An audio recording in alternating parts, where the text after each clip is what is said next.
आजकल एआई यानी artificial intelligence हर जगह दिखता है, जैसे chatbots, self driving car, smartphone assistant और यहाँ तक कि मशीनों में भी। लेकिन एआई असल में काम कैसे करता है, इसे हम आसान भाषा में उदाहरणों के साथ समझेंगे। तो चलिए शुरू करते हैं। इसे आसान तरीके से समझने के लिए हम इसे कुछ स्टेप्स में बांटते हैं, जो कुछ इस प्रकार है। नंबर 1, डेटा कलेक्शन मतलब एआई का ईंधन। एआई को समझने के लिए इसे एक बच्चे की तरह सोचें। जैसे एक बच्चा नई चीज़ें देखने सुनने से सीखता है, वैसे ही एआई को डेटा देकर सिखाया जाता है। इसे हम एक उदाहरण से समझ सकते हैं। जैसे अगर आप एआई बनाना चाहते हैं जो बिल्लियों और कुत्तों की पहचान कर सके, तो हमें इसे हजारों बिल्लियों और कुत्तों की तस्वीरें दिखानी होगी।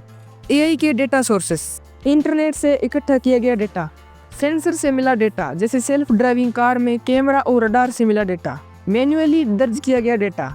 जितना ज़्यादा और साफ डेटा होगा, एआई उतना अच्छा सीखेगा। नंबर 2, डेटा प्रोसेसिंग यानी एआई के दिमाग की तैयारी। एआई को डेटा समझाने के लिए उसे साफ और व्यवस्थित करना जरूरी होता है। इसे हम एक उदाहरण से समझ सकते हैं। जैसे अगर हम एआई को हाथ से लिखे हुए नंबर पहचानना सिखा रहे हैं, तो हमें धुंधली या गलत तस्वीरें हटानी होगी, डेटा को सही फॉर्मेट में लाना होगा, तस्वीरों को वर्गीकृत करना होगा जैसे 101। एआई यहाँ से समझता है कि कौन सा डेटा सही है और कौन सा नहीं। अब आता है सबसे ज़रूरी स्टेप, नंबर 3, मॉडल ट्रेनिंग यानी सिखाने की प्रक्रिया। एआई के अंदर एल्गोरिदम होते हैं जो डेटा से पैटर्न पहचानते हैं। इन एल्गोरिदम को मशीन लर्निंग मॉडल कहा जाता है। एआई को बार बार सही और गलत जवाब देकर सिखाया जाता है, ठीक वैसे ही जैसे कोई छोटा बच्चा गलतियां करके सीखता है।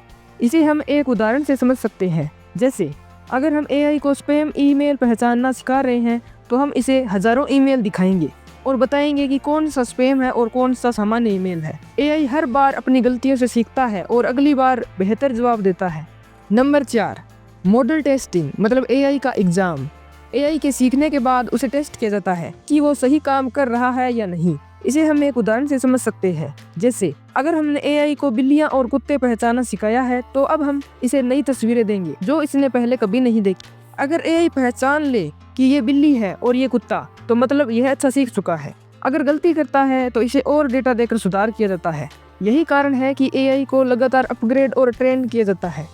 नंबर 5, प्रेडिक्शन और निर्णय यानी एआई का असली उपयोग।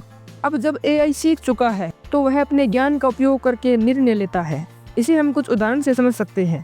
पहला उदाहरण, गूगल मैप्स। एआई आपके लोकेशन और ट्रैफिक डेटा का विश्लेषण करके सबसे तेज रास्ता बताता है। दूसरा उदाहरण, यूट्यूब और नेटफ्लिक्स। एआई आपके देखने के पैटर्न से समझता है कि आपको कौन सी वीडियो पसंद आ सकती है। तीसरा उदाहरण, चैटबॉट्स। एआई आपके सवाल समझकर अपने ज्ञान के आधार पर जवाब देता है। नंबर 6, फीडबैक और सुधार यानी फीडबैक एंड इम्प्रूवमेंट मतलब एआई की ग्रोथ। एआई को हमेशा बेहतर बनाने के लिए फीडबैक सिस्टम होता है। इसे हम एक उदाहरण से समझ सकते हैं। अगर आप गूगल असिस्टेंट से कुछ पूछते हैं और गलत जवाब मिलता है, तो आप डिसलाइक का बटन दबा सकते हैं। इससे एआई को पता चलता है कि उसने गलती की और उसे और सुधार करना चाहिए। एआई जितना ज़्यादा फीडबैक लेता है, उतना ज़्यादा स्मार्ट बनता है। एआई को सिखाने का पूरा प्रोसेस ऐसे होता है। डेटा कलेक्शन, एआई को जानकारी देना। डेटा प्रोसेसिंग, डेटा को साफ और व्यवस्थित करना। मॉडल टेस्टिंग, एआई का टेस्ट लेना। प्रेडिक्शन और निर्णय, एआई का इस्तेमाल। फीडबैक और सुधार, एआई को और स्मार्ट बनाना। एआई इंसानों की तरह सोच नहीं सकता, लेकिन डेटा और एल्गोरिदम के जरिए शानदार निर्णय ले सकता है। आपको एआई का ये प्रोसेस कैसा लगा? अगर आप चाहते हैं कि हम किसी एआई टेक्नोलॉजी को विस्तार से समझाएं, तो कमेंट में ज़रूर बताएं।